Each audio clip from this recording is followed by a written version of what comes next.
Yan guys, maglagay tayo ng mantika. Kaunti lang na mantika.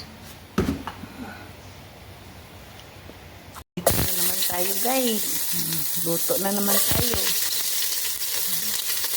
Sabay na lang natin ito. Ahos at saka luya lang guys. Ito na naman sibuyas. Damihan natin ang sibuyas kasi kambing ito. Tutuin natin. Ayan na guys, lagyan natin ito ng coriander guys. Kita ninyo guys, o coriander. Turmeric. Ayan, kaunti. Turmeric powder.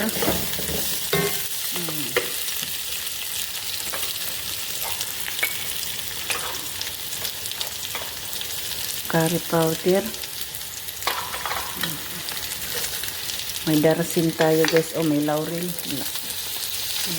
Yan ang mga mix nila dito guys. Lagyan natin dito ng mga ganito guys.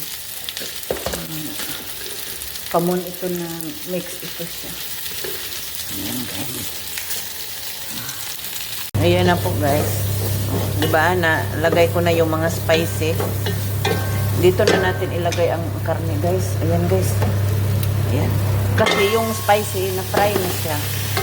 Ayan, dito natin sirahin guys. Parang mawala yung kung anong amoy sa mga karne. Ayan. Maano na siya sa mga spicy. Yan na guys, lagyan ko ng asin at saka kaunting asukal guys. Kita ninyo yan guys. Oh, ayan. So, lagyan na natin ito ng tubig guys kasi ilang minutes na dyan. Nakagisa. Ayan. Lagay natin ang tubig. Inini tubig ito ang nilagay ko guys. O, diba? Kumukulo agad. Palambutin natin ito. Mga 2 hours. Tinitingnan ko guys. Hindi pa siya malambot guys. Wait pa tayo dito ng mga 1 oras. Lagyan natin ulit ng tubig para malambot. Masarap ito kasi siya kapag grabe kalambot. Hayaan natin guys. Walang problema yan ang gasol guys. Ang daming extra. Yung nagkuha kami ni Madam doon, 6 yun ka gasol.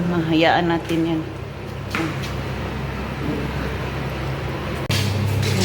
Ito na natin.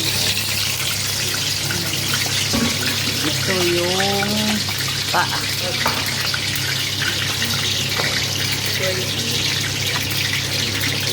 Ito. Kunin na natin ito guys kasi mahirap.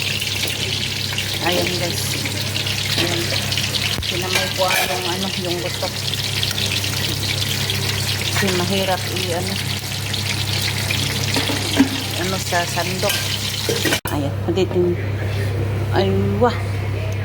Aywa, mamaayat ka. Aywa, haglaham. Aywa na. Masyaallah. Sarap. Oh.